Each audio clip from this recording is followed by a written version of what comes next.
Welcome back to House TV Live. I'm Rick Spence, and with me today is Donna McMahon with KE Interior Solutions in Denver, Colorado. And you're going to share your beautiful kitchen with us today, and maybe your bathroom if we get to it. So tell us about your kitchen. It was not a bad kitchen. It was just maybe a little dark and dated, and you just brought it to life. Yeah, it wasn't a bad kitchen. It was a builder kitchen, and it worked fine, the layout of it. But, I've gotten over the years to see all these great solutions, and it was my opportunity to do that for myself here. We really changed the footprint around as far as where appliances were laid out, used the ceiling height in the room, the negative space a lot to kind of help open it up, because before the cabinets wrapped around like they filled all the walls with wall cabinets. And I try and shift that up a little bit, change it, because I don't find it's as necessary anymore. The key element was the refrigerator. So the refrigerator, it's right next to the family room. It's not a really huge space. And we didn't want to go smaller and we couldn't go larger. So having that be a paneled appliance integrated was really key in having it disappear. And so I wanted to keep the wall moving towards the window on the west side of the room. And then that's where I opened it up by having less wall cabinets. We decided we were going to splurge on the sink. We got a 36-inch wide workstation sink. It has levels where you can wash dishes and leave them above the bottom on a grate in the sink. It comes with a cutting board. It's so versatile. I just really love the space of it. And the funny thing is, it doesn't feel like it's this big hole. It's no longer just the hole in the counter for the sink. The sink does a lot of things for us. It serves a lot of functions. Bit of a splurge, but it was a fun thing to be able to put in there. And the way I had the cabinet under custom designed was there's space for the housing, for the Insta-Hot and the disposal, but there's also a double trash at the far left that pulls out. And so we didn't lose that. So it was very carefully thought through to fit all those things in. The oven is lower, and I moved it from where the range had been. And the cooktop, we put into the countertop. It's a Wolf induction, so it's integrated. It's totally flush, which I love that, because people are either really, messy cooks or clean cooks, and I'm a clean cook. So I just love the functionality of it. How is the performance of that cooktop? Has it been pretty solid for you? It's so controllable, and I can move things around easily. And actually, because it only gets warm where the pot is, I end up bringing things that I'm working with prep-wise closer to me on the cooktop, and they're not in the way and they're not affected by heat because there's no heat there. And it really lends itself to making it feel like a much bigger, entertaining space around the peninsula where it sits. In this space, there's a lot of drama with the materials now. One of the first things I noticed was just sort of the reclaimed wood on the bar when you're looking at the bar from the family room, which is really cool. It's a really nice touch. A lot of times that's just sort of painted. So tell me about how you approached the design and the materials of this space. That's a great question, because that wall splash behind the peninsula looks like reclaimed wood. It's actually tile, which is a great functionality because those areas get kicked a lot, and we were always repainting the wall. The reason we chose that was we started with the walnut, it's a dark wood, but it's a beautiful grain. And we have maple floors, which are very light, but they're rustic. So they have these streaks of chocolate running through them.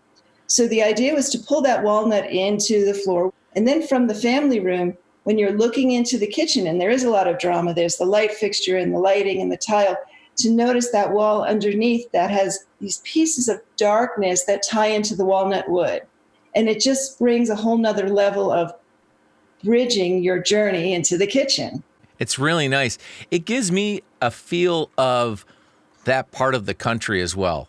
That kind of reclaimed wood, that little bit of rustic thing feels Colorado to me. Yeah, and I think that that's a really valid point. That was a big part of it. We don't live right in the mountains, but we're not far from them. And everyone likes to claim a little bit of like this place that they live in. And it does bring a little bit of that without it being too pine cabiny like. There's a feel of it, but it stops at the right place. You got it. What did you do with the countertops in here? So the countertop is Pentel Surfaces. It's a quartz product. I love their product because their whites are really bright. They're not cloudy. And with the darkness of the wood, I just felt like it was important for something to be bright and kind of higher contrast. What I did with the peninsula is I put an arc on the back of the overhang. And as I bring it to the other end, I had my fabricator do a waterfall, but miter it down. So it had this really interesting angular look that was just not square and plain. So I love this because it really brought some I don't know, movement and dimension into the space. Not typical from what you would see. What about the backsplash? The backsplash in the kitchen's also interesting. Yeah, I really wanted to highlight that area. The cabinets are a little higher than normal above the countertop. And I put in some really high efficiency LED lighting under there. So it's our main area we go to all the time. What I wanted was to be able to showcase something that was different from the wood pattern, but lighter. And so this particular tile is 8x8, and they come in 9 different patterns, and you get a mixed box. So when I got it, I laid it out and I kind of choreographed where things were. And there was little pieces of iron that showed through in the finishing to kind of complement the tone of the wood. So I laid that out in a straight set, and it carries up through the wall. Like, so the open areas above, you still see those same patterns. And it feels like a quilt to me. I just love the texture of it because everything else is pretty slick. But that's like, wow, what's going on there? You really want to look at it and notice what's going on. It has a really nice feel to it. Tell me about, you kind of removed some glass in the existing kitchen when you took down those cabinets adjacent to the window, but you did keep some glass. Yeah, at first I had those 2 cabinets, they're lift ups. I had them as solid doors. And I was just like, that is just a little too much wood. I really felt we needed to bring some light reflection into the space. That green toned glass did a perfect thing where you get a little bit of figure behind it. But the bigger thing is it's not the full wood following through. It's in line with the open shelving above it and the splash below it, where it's just different textures. And it breaks this big area of walnut. That's what the goal was, to kind of break it up. How is the function with that type of door versus more of a traditional door or a drawer? What's your trade-off between drawers, doors, and sort of the lift-up look that you did here? Yeah, the lift-ups, I think, are great. I love them because when you lift them up, you can leave them up and you can still move around, whereas the traditional opening of the door, you sometimes have to work around it or step around it. Yeah. And depending on where it is, you could hit your head once in a while. So it's something you can avoid. I love the lift ups too because you see everything. So if it's where you keep your cooking stuff, you just leave it open and you're grabbing what you need. In this case, it's all of our dishware. And when I'm cooking up a bunch of meals at one time, I can leave it open and grab the bowls I need. It's just really easy to use. So I found if you have the right ceiling height, it's a really great solution and it's pretty efficient. And I like the 2 little shelves you have above that as well. Yeah, I have a couple of sets of unique dishes that I really love, and I don't use them a lot, but I like to show them. So they're up there. It's a reach, but I can get them. And then above that, we collect ceramics and artwork like that, so I like to display that also. And when you're in the family room and you're looking into this kitchen, you get a whole show. It's not just about wall cabinets. It's about glass and reflection, wood grain that's intriguing to look at. You're always seeing something new. Really beautiful. So continuing around on the wall with the window, different than the backsplash above the other part of the kitchen. Tell me why you went with that and what was the choice there? So I wanted to have those bigger tiles. They're 16 by 32. Just create a palette of plainness. In the future, I might choose to put a piece of art on one side or the other of the window, but I really wanted it to look similar and related to the tile in the backsplash area. The pattern tile helps show off the darkness of the grain. It's really a great approach if you don't feel like you have to do all of the same thing, because when you do less of it, it actually has more impact. So I always say that it's great to think about investing in something you didn't think you'd want to spend money on because it's so beautiful, but you don't have to get as much of it, and you can make a really strong impact in the space. Yeah, I think that's great advice. Now, lighting is always important in a kitchen. What was the strategy there and what did you do? So my strategy was coming from a builder grade kitchen where I had 3 cans. I really wanted to see a lot better. And we've been here a while, so the eyes have changed a little. So what I wanted to do was have lots of layers of light. So starting with the toe kick, I lit up the whole toe kick area. So that's LED lit, and it is dimmable, and it's on its own switch. Moving up from there, I went and did LED lighting under the cabinets, which is also on its own switch. And then moving up, there's the cubby lighting. But in the cans, I have a zone over the sink for when you're washing up that helps light up. I added a total of 10 cans in the kitchen. But these are such great little mechanisms. They're flat. They're like are as thick as drywall. So I could keep a really clean pattern. regardless of where the joists were. So I was able to get 2 zones on the lighting in there. And then over the induction, we chose not to do a hood. I did pre-wire for the hood in case I changed my mind. In lieu of having lighting from a hood, I put a light fixture over that big peninsula area, that nice arched lighting, which was a great contrast to all the vertical and the horizontal. And it just really lights up that cooktop. My partner is a nurse in the OR, so she's like, it's like a surgery table. It's so bright in here, and you can really see everything. Again, everything on its own switch. So lighting as you need it, and lighting for whatever mood you're needing. Now you have no excuse if you're cooking dinner, because prior to that, you might be able to say something, well, I couldn't really see it. But now, now the lighting's too good. No excuses in the kitchen anymore. All cooks have no excuses. No, that's great. That's really beautiful. So tell me more about the cabinetry adjacent to the wall to the right of the sink.